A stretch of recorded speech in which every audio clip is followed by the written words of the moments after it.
Welcome to MTN Outdoors. Hi there, welcome back to MTN Outdoors. I'm Tom Buchanan and I'll be your guide for this week's episode. As many of you know, hunting seasons have returned to Montana. MTN's Ali Kaiser met up with a group of hunters who are working to provide archery opportunities for disabled veterans. Early in the morning, before dawn, a group of veterans put on their camouflage, gathered their gear, and head quietly into the Montana wilderness.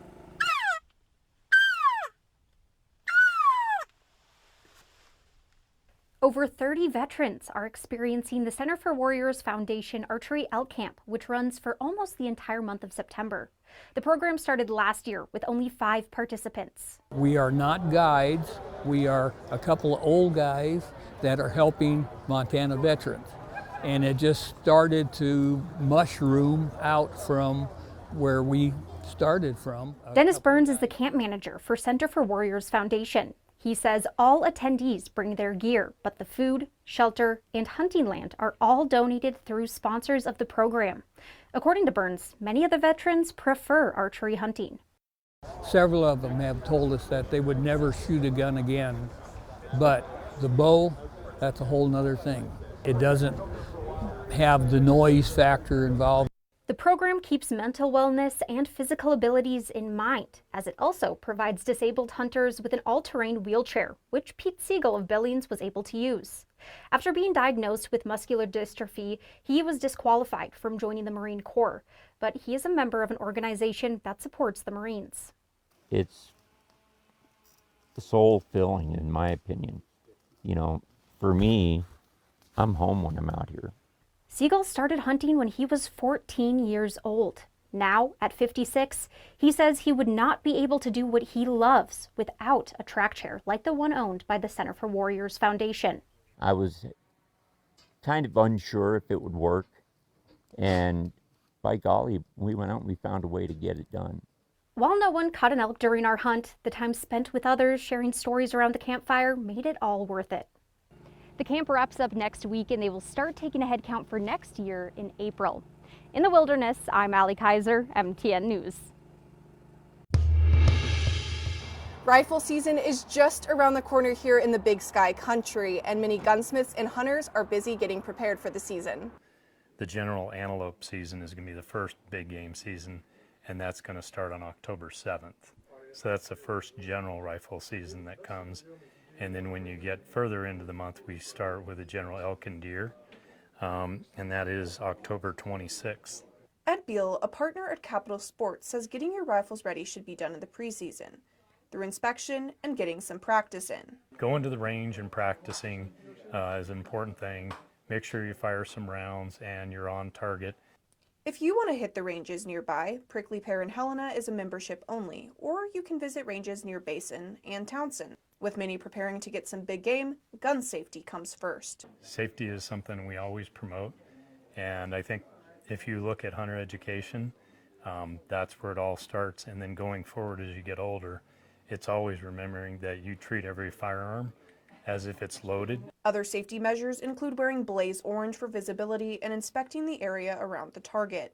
Montana is currently in archery season, and a majority of large game rifle hunts do not begin until next month.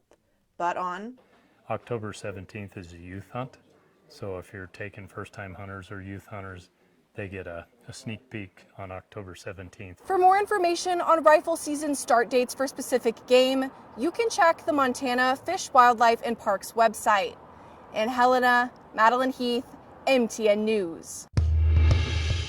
The general hunting season is quickly upon us, and Fish, Wildlife, and Parks has been busy compiling information about big game animals in Montana. For the Bozeman area, they say the numbers are better after the harsh winter of 2022-2023. Fortunately, 23-24 was a pretty light winter, so we've seen some nice rebounds. Mule deer populations are stable in some areas, decreasing in others. Had a really good count in the Madison for mule deer, so that's great. Elk numbers are coming back from that big winter. Hunters may see some effects of that. So in general, the forecast is good or mixed depending on local areas and conditions. Conditions are a major player when it comes to migration. One of the most common questions we get is, when are the elk going to migrate? When are we going to see them come down low? And that's an impossible question to answer because it really just depends on weather. Weather is what primarily drives wildlife migrations, including elk and other game species that we hunt. Many factors go into a successful hunt, including FWP wildlife data, and most importantly, access to those animals.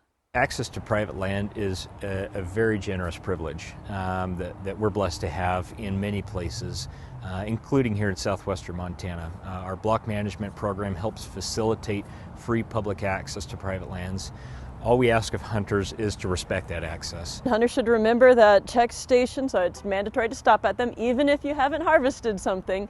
And the hunter harvest phone calls that we do your best to remember what you did and where you did it, because that helps us.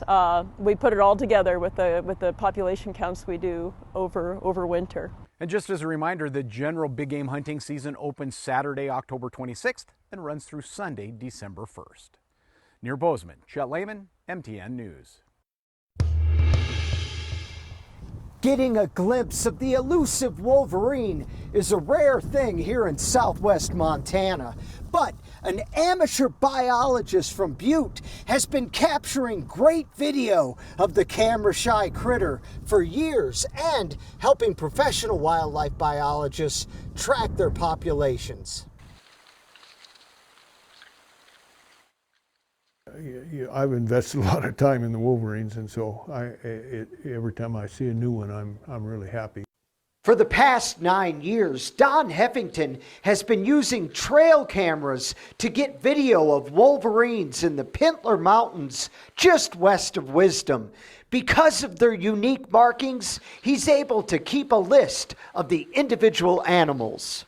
I think I've got 17 wolverines that I've identified over the years in the Pintlers. Don shares his information with Fish, Wildlife, and Parks, which have been actively monitoring the threatened species for years.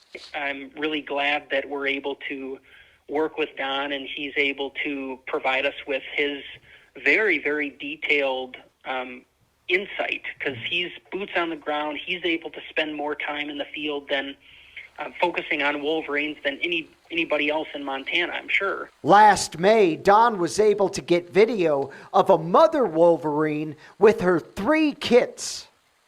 Pretty exciting because, you know, I've done this, you know, for a number of years, and this is only the second time I ever got kits actually in the pictures. FWP says wolverines are hard to monitor, but recent studies show that populations in western Montana appear to be doing well. Wolverines are kind of that charismatic species that is native to Montana, and we want to be able to, you know, make sure that wolverines are going to be there for many generations to come.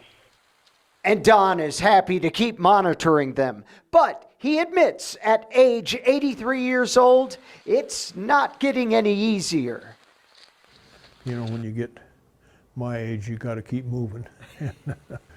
Sometimes, you know, you get snow 4 feet deep, and it gets pretty tough getting around.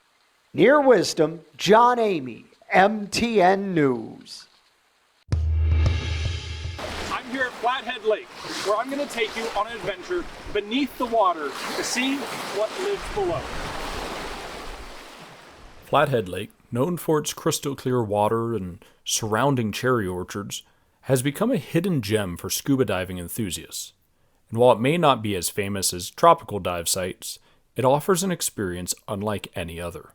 With depths reaching over 300 feet, this makes Flathead Lake deeper than the average depths of the Yellow Sea or the Persian Gulf, and visibility in excess of 100 feet. Scuba divers here get a rare chance to explore natural beauty of rocks and some lake fish. This Big Sky Lake is one of the cleanest in the world for its type and size. Montana has lots of very, very clean, clear lakes, especially in the Flathead here. You'll see perch, bass, rainbows, some lake trout, or northern pike, but very glacier-like lakes, so there's not a lot of vegetation. The unique underwater landscape includes boulder fields, sunken logs, and even remnants of early logging operations. While the water is cold, typically in the 50s or 60s during the summer, the clear visibility and calm conditions make it a diver's paradise. When we went diving at Flathead, we hit 2 locations. First, the Flathead Lake State Park West Shore unit. Across from there is Goose Island, a glacial rock outcropping with hundreds of fish and amazing underwater boulders to explore. Across the lake in Blue Bay, stunning clear waters hide what many people don't know are there. There's several sunken boats right on the floor, specifically placed there to help provide housing for fish and a place for divers to explore. While the surface temperature of the water is quite a bit warmer, when you hit the thermoclines, it easily gets down into the 50-degree range. Despite the depth, the clear water allowed a lot of light to still come through.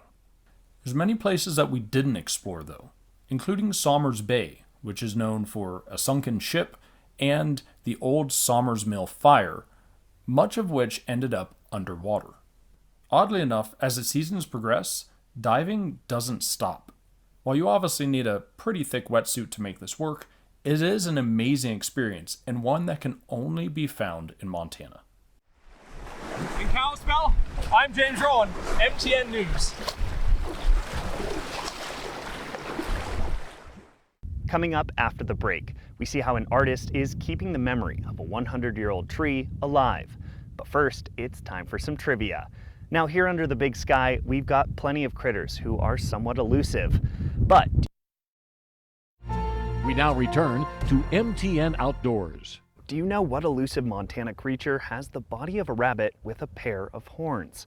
Related to the German Wolpertinger, Montana is home to a couple varieties of jackalope.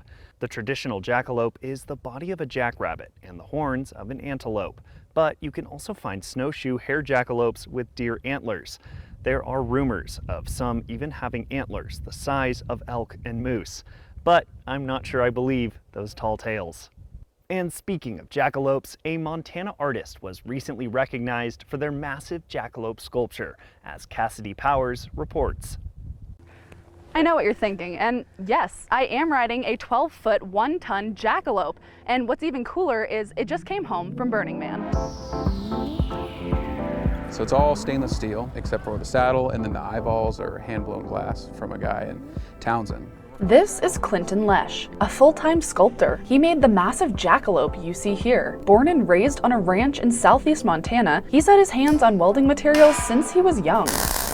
But Clinton tells me his sculpting career didn't pick up until he went to art school at Montana State. That's when he was introduced to his mentor, local artist Jim Dolan, whose work you may have seen around, including the Blue Horses in Three Forks, the elk herd off Main Street in Bozeman, multiple sculptures at Montana State, and more. It's great having Jim. He's showed me so many different processes of making art and things to do and things not to do. And just the wisdom he has is really rubbing off. And with that wisdom and years of practice, Clinton tells me his fiance finally convinced him to apply for Burning Man. And if you don't know what that is, Burning Man is an art festival in the desert where there's nothing there, and then 70,000 people move out to the desert, and it's all about radical self-reliance. You can't buy anything, you can't sell anything, you bring all your own stuff. Every year, Black Rock City in northwestern Nevada is filled with hundreds of large sculptures from people all over the world. The name Burning Man comes from the final ceremony, where they quite literally have a symbolic burning of a large wooden man.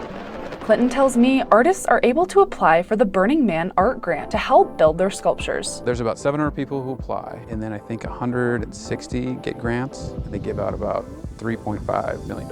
Clinton was granted $16,500 for his jackalope and got right to work. I asked him to walk me through his process. On most of my big projects, I make some sort of maquette, and started with figuring out the position of the legs and the balance and movements of everything. And then you start at the feet and work your way up. You can see on these hairs are kind of layered on like shingles. So you just work your way up and around and eventually end up in the face. And the inspiration behind the jackalope? It's kind of our Bigfoot in eastern Montana. And as a little kid, you think, like, oh, that's pretty cool. I want to find one of those. Eventually, you kind of grow out of it, but I think it's more fun to just, be open to that kind of thing and remember it fondly. The sculpture took about 5 months to complete. Then Clinton was off to Burning Man. And if you're curious how he got this 1-ton beast all the way to Nevada, We use a forklift to get it on the trailer. I've yet to have to pick it up by hand. Clinton tells me the jackalope was a hit at Burning Man. As you can see, folks were lining up to ride the sculpture. In fact, it made the front page of San Francisco News. Between the lights he installed through this cleverly placed trapdoor and the sculpture itself being something of a jungle gym, Clinton tells me, This piece is definitely kind of the pinnacle of my art career so far. It's kind of taken a little piece from my whole life, which is really, really special to me. and although this jackalope may be priceless to Clinton, it is for sale. If you want to know more about Clinton and his work, visit our website. In Belgrade, Cassidy Powers, MTN News. Because of disease, this 100-year-old tree is at the end of its life, but a Bozeman resident is hoping to give it another one. My name's Kent Maiden, and my wife Linda and I bought these two houses here, 108 South Bozeman behind me and 110 South Bozeman, back in 2003 from the city, who were going to scrape them to put in a parking lot. Maiden says one of the nicest bits of the property is a large elm tree that has stood in the front yard since the houses were built around 1890. The huge elm contracted a tree fungus called Dutch elm disease that has slowly deteriorated the tree's integrity, posing a safety issue for the homes. You look up into the upper branches, you can see it should have a lot of green foliage that's about to turn autumn colors, and instead it's pretty threadbare. Maiden says elm is a historically significant kind of tree due to the usefulness of its wood. Elm is really cross-grained, unlike, say, pine or fir, which is easy to split because the grain is straight. It's cross-grained, so it's very, very tough. It's difficult to split, and so it's very useful for things back in the day for wagon wheels. He says he's sad to see the tree go, but hopes it can live on through other means, posting a sign on the trunk to attract anybody interested in taking a piece. So we'd love to see people who are interested in woodworking or wood bowl turning, or even people just want a chunk of it to burn in honor of its service in their fireplace, to feel free to come down and get some wood for free. The tree itself is about 41 inches in diameter, making it too large for a non-commercial mill. We're hoping to find somebody with a mill big enough to actually cut this lower trunk into slabs.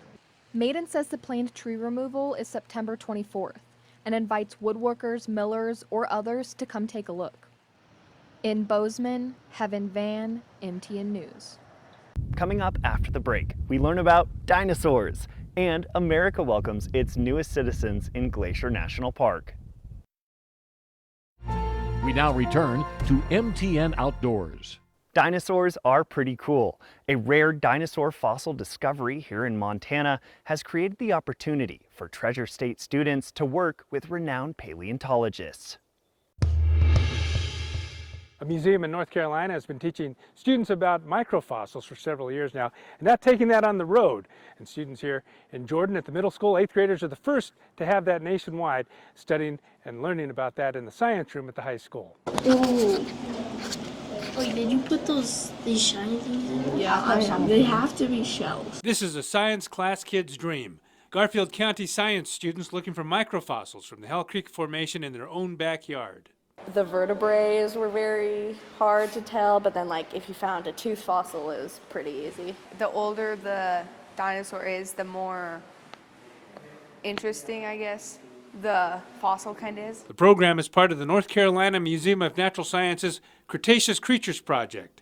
The soil has been shipped across the country for the last 2 years, where students in North Carolina have already found 4,000 microfossils. Now the project is going national to other schools. Before we send it out to 15 other states across the country, why not come back to where it all started and let the students here be a part of that history? The idea started in 2006 with the dueling dinosaurs discovered by Clayton Phipps and one of his amateur paleontologist friends. Very special find in that you have two of the most iconic dinosaurs together, a Tyrannosaur and a Triceratops, found in the same spot, that are very complete. Eric Lund is helping oversee the research of the fossil, and part of that involves looking for more creatures in the microfossil soil.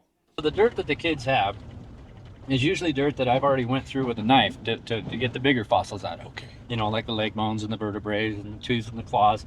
But we don't see, without screening it, you can't get the microfossils. That students need to see how they will apply the concepts that they are learning in the class into real-life situations such as this one. Alexander Vivar is a science teacher for Jordan Public Schools. And while this is his first year here, he already knew about the dueling dinosaurs and the learning opportunity of the fossil-rich area. This is definitely one of the ways for us to increase their curiosity and a pride also of Montana. We're hoping to inspire them, but also we really hope that what they find and contribute can inspire us and inspire research. In Jordan, David J., MTN News. Glacier National Park was established by Congress back in 1910, a beautiful backdrop to become an official citizen of the United States of America. Oh, I'm very excited. I worked so hard to do that. I'm here 8 years and I work hard. Elitsa Petseva grew up a long way from Montana in Bulgaria. On Thursday, she officially became an American citizen in Glacier National Park with her daughter in attendance. I'm very excited that she was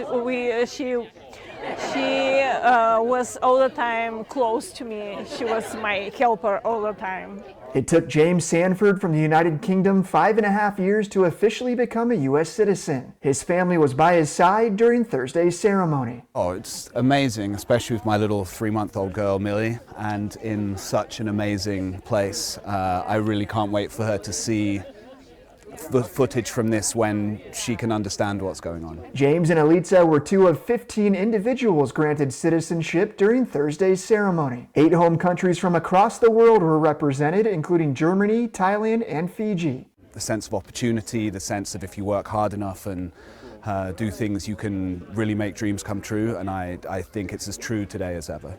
In Glacier National Park, Sean Wells, MTN News.